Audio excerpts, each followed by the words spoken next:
Hello, friends. It is December 30th. What day? Hey, Judy. What day is it?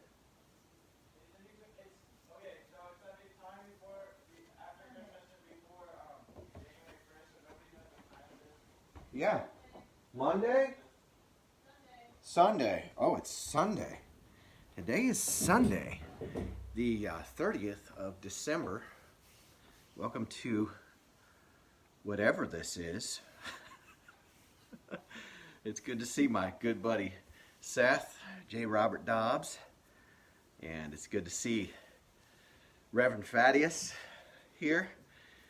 Hello, friends. I'm happy to be with you this morning.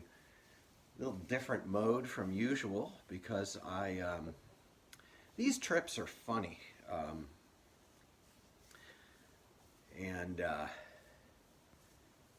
Good morning, Thaddeus McBoy.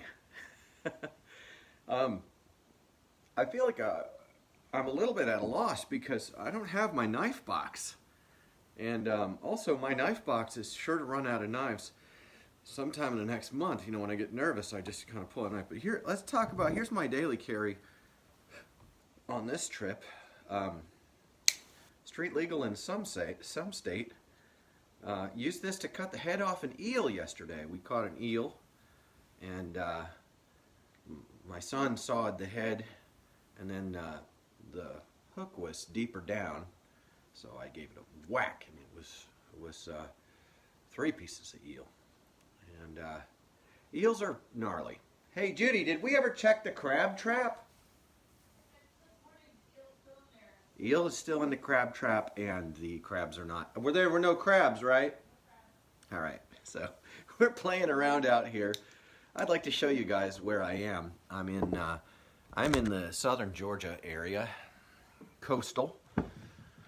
We're staying in Midway, technically, and I showed you yesterday. And it's beautiful and gray. It's 56 degrees here, and the weather app that I use, my radar app, tells me that we are soon to have dry enough weather, and I have a 3 o'clock appointment today to skateboard in Savannah proper with my friends from Savannah over the years. I've been to Savannah many times, possibly 20. I'm getting a low network connection notification here, so I'm going to move this over a little bit. Maybe that's a better spot. I don't know. I hope you guys can still hear me. I know when you get these low network connections, it can be pesky. Let's make sure that my Wi-Fi is on. I hope you're all having a good day. It's that time after the holiday that time kind of holds still for a while. And in 2 days, it's Miss Judy's birthday, and I'm excited about that. But I've got a few. Let's see here. Wake and skate kind of mornings. Yeah, Lou Statman. You know what I've got here with me is my setup. Right now, I'm riding. I always ride something weird.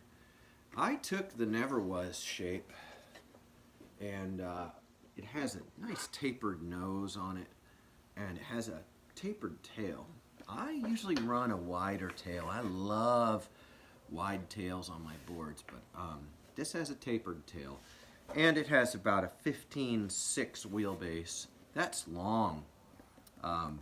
Ollies on a wheelbase over 15 inches are they're really a matter of finesse. I really don't do high ollies on a wheelbase like this. I like to get fast and ollie just as well as I can. Also, over the years, I have really noticed I have a lot less spring in my right foot, my back foot. It just doesn't have the same kind of spring to it. And I do a lot of this during the day, you know. I really work on my foot. For those of you who are listening, I've got my foot up in the camera, and digging into it and trying to, I got lots of, you know, lots of tender issues around that.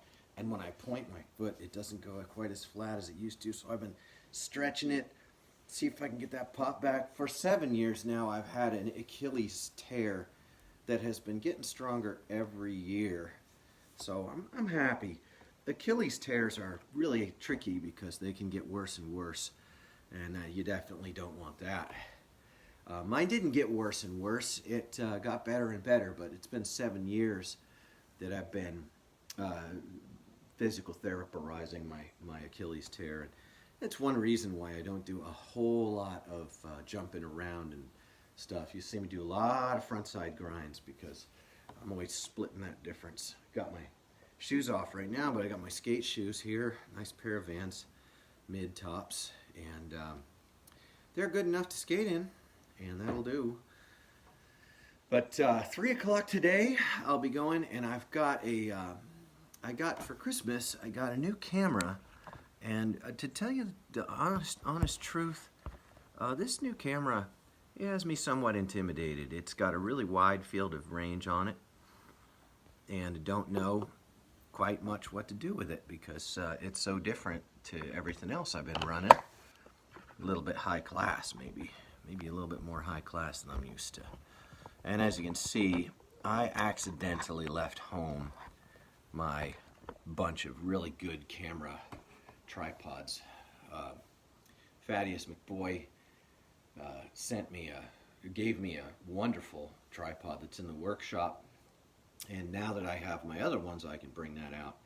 But I want to tell you what I saw today on my feed. You know, I don't have a computer. I can't have my feed up at the same time, and even when I do have my computer, you guys know it's too old and I can never get anything to load on it anyway. But I was skeeling through my phone, and I saw a couple things I shared on my feed. One was a lady in Finland in her 60s who is learning to skateboard, and I posted a post this morning about that and how that's the kind of thing that ought to be playing on loop at the skate shops. I also posted a positive post about a Braille skateboarding video. I've been pretty harsh when Braille puts out a video and they're pretending to know about something and they're giving advice when that advice seems to fall quite short in my view. I don't think once you're that big and you're handling those kind of numbers that you ought to be making a whole bunch of rookie mistakes on teaching kids how to set up their first board. Of course, it falls to me then that I have to make a how to set up your first board video, and it's going to be like an hour long, because what you need to set up your first board is you need information and perspective from people who've ridden for a while. You could do a 3-hour video on how to set up your first board, just interviewing people on what they recommend. And of course, a lot of that input is going to fall on one end or the other of the spectrum. Some of it may appear to contradict, but the problem is that it's nuanced. You know, you've got to set up your first board the way that you want to, and you have to figure out what you want after you go for the best information you can. I really think it's important for folks to go online and look at a whole bunch of stuff.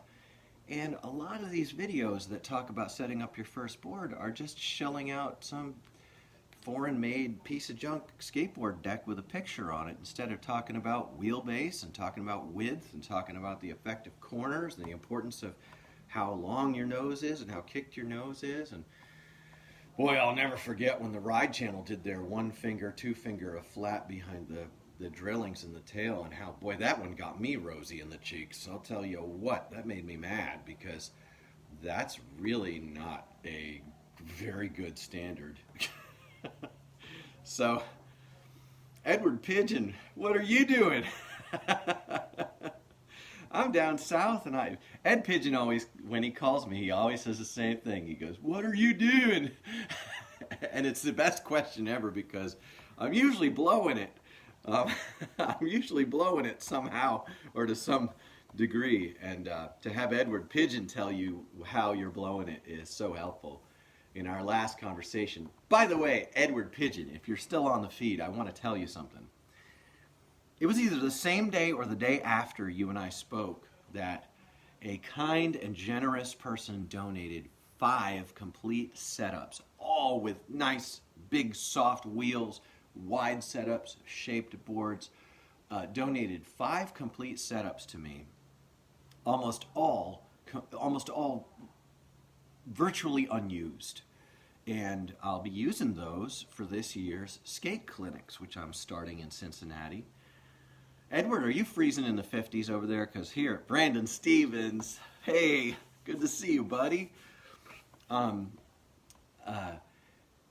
It's 56 here, and I'm sweating wearing shorts and a t-shirt and a hoodie. I hear over in Alabama it's raining today, but we've got clearing skies. It'll be cloudy, but clear, and it should be dry for a 3 o'clock session in Savannah at Lake Mayer Park. Gonna go there and get some frontside grinds and fire up my new camera and stack up some footage. I guess everyone's taking their Never Was video part really seriously now because those videos are awesome. So maybe,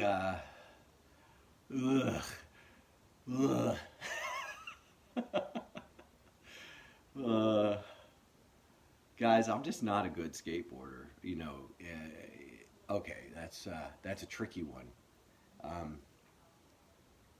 Being good at skateboarding is not important to me enough for me to acquire and demonstrate the level of skill that is seen in the mainstream as good. What is important to me in skateboarding is that sense of playfulness and goofing around, dorking, kooking around.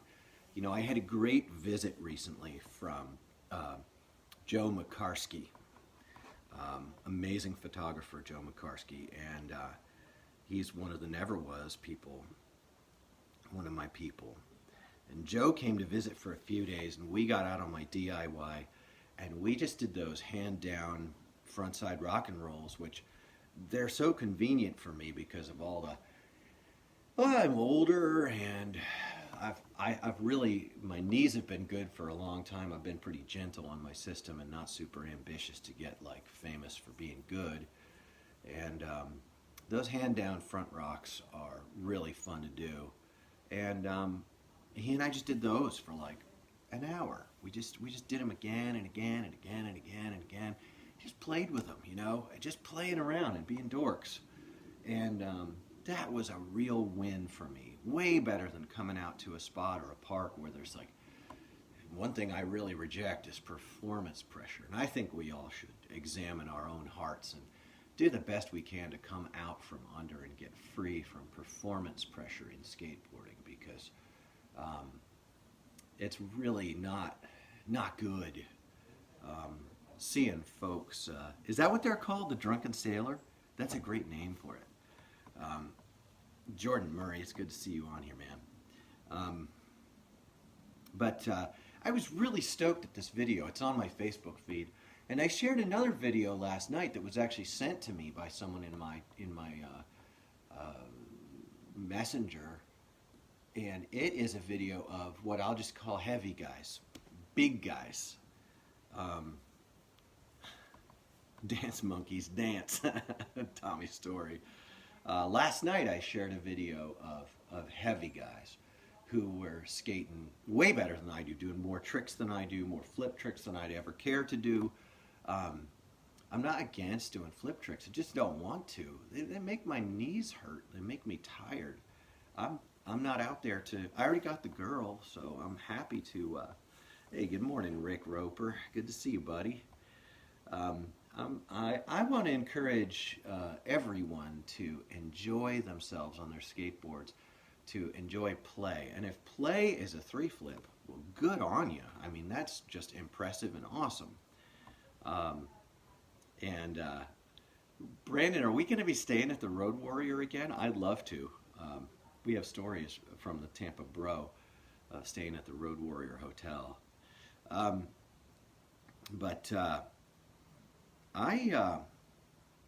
just want to encourage everyone to take it down a notch, live to fight another day, and just go smooth and fast instead, and have fun. Find that fun. And some people I know have actually quit riding their skateboard for a period of time, just to shake off the performance pressure to progress all the time. I've always encouraged people to regress into their comfort zone and build from there. There's a lot to that. And sponsorships and the kind of things you get from hurting yourself on your skateboard, they're not very good anymore. The time of getting the dream sponsorship and all that affirmation, free product and a paycheck, those days have passed us behind some time ago. And I think it serves all of us well to consider that skateboarding has become quite big, and it's big enough for us all to enjoy ourselves while we're doing it. And I'm inspired by some of the low impact warriors out there, like Floyd Howard Pruitt down from House Upon in Bradenton, Florida, who goes out every morning and does a video watching the sunrise at the skate park and things like that. And if you knew Floyd's story, you'd know that skateboarding is of really, really incredible significance in his life. And it really causes his story, you'll have to ask him to tell his story, but really increases the value, my appreciation of the value of skateboarding. My friend Ed Pigeon, who you can see on here, Ed is one of our fathers of skate. I'm sorry, Ed, I don't mean to embarrass you or put you on the spot, but and there are a lot of them who, Ed's a former pro surfer and wise man in skate and a father of his scene, and I think there's a lot to be learned from the long distance, low impact approach to skateboarding, and I think it should be lifted up in the skate shops and in the cultural mainstream much more than it is now, because it's the low impact, enjoyment hungry, fun focused, playful kind of skateboarding that's really going to carry the industry. I mean, think about if the goal is to make customers keep customers and sell things. I mean, these are the best kind of customers you could ever want. If a company's out to make a buck, then mainstream fun and mainstream flowing. Seeing these big guys skate last night, I was reminded of my own son Marcus, who is of Samoan heritage, Samoa, and he is almost 400 pounds of man, and he ollies and he 50-50 grinds and he pushes and goes, and I have always loved skating with him, and it has always rankled me. One time we pulled up to a skate park, and there was a local skateboard industry magnate. We have these in the Midwest. We have magnates. Out in California, you'll go skating and you'll be rubbing shoulders with pros, and it's kind of blown out. I don't fan out on people, but we had a magnate at the park, and he said hi to me. He said hi to my son Aaron. He said hi to my son Seth. And then my big Samoan son, he said, "Get the fuck out of my way." And it sucked. It sucked. I didn't see it happen. But my son, he was 15, went and sat down. He's like 20. He's getting near 30 now, and he's just fine. But man, I tell you, that rang my bell when he told me about what happened. It rang my bell. Oh boy. I was really, really, it caused me to appreciate how important it is that if someone is a magnate, they carry the responsibility to be an ambassador for playful fun, for joy, for freedom, for respect, maybe for love. And it's not just true in skateboarding either. And that responsibility doesn't always fall on capable shoulders. And I have respect for the personal journeys that can render people incapable of that too. I'm not saying that I know anything about that, but it strikes me that those of you guys who listen to my casts and stuff, I have a really consistent ethical compass north going on here, and it's not just on fun. It's not just on fun. Fun means different things to different folks, but I've always viewed skateboarding as a kind of a family or a community. And we all, us older guys and gifted younger people, we all have a responsibility to be aware of the impact of our words and our deeds, and to do the best we can to leave in our wake as much helping people up as we can. And the videos I saw and posted on my feed in the last 24 hours really did that. The big guys skating. There are two videos of bigger guys skating. One is just this one guy, and I sent him a message and told him he's just killing it and inspiring us. And the other one was a compilation. And I'm really stoked about that. And so I'm inspired today, and around 3 o'clock I'll be skating. I've got my handy dandy skateboard ready to go. It's a stretched and widened never was shape, and we did some skating in the driveway last night, and I'm very, very out of shape right now. Do you guys ever get out of shape? I've been really in shape before. I was a championship taekwondo player back in the 80s, and I have known what it is to be super ripped and fast and bouncy, and I'm not anymore. I'm kind of paunchy, and my body is not snappy and rippy and whippy as it used to be. And there's times and seasons. I mean, if I get to skating more often, I tend to slim down and get feeling more froggy. But thank you, Brandon, for saying a kind thing about the shape on this board. It's a joy to ride. And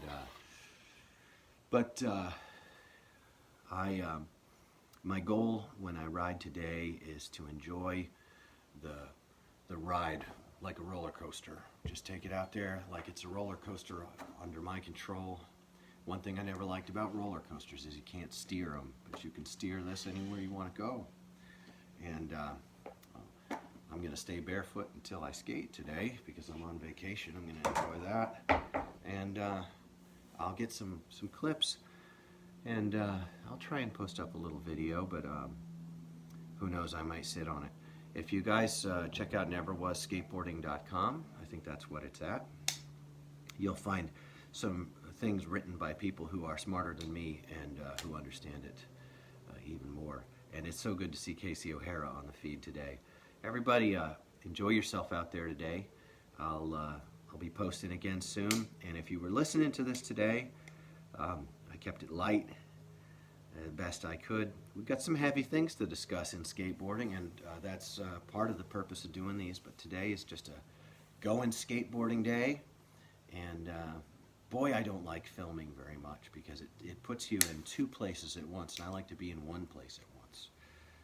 I think that's what it does. But much love. Hey, Rick Roper, congratulations on taking your Fickle for its first run today. Go give it heck. And I got your back out there.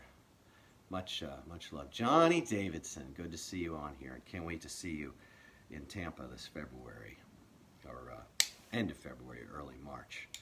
And I always ride my motorcycle down to the Tampa Pro, but I don't go for the Tampa Pro, I go for the Tampa Bro, which is a Welfare Line Skateboard Collectors meeting, and meet up there with those guys and enjoy the fellowship of Stoke. All right, Much love and respect. A special thanks to Thaddeus McBoy, Reverend Thaddeus, Steve O. Collins, and for his love and support and wise input this week. And catch you soon, everybody. Thanks. And as always, hi, Mom, I love you.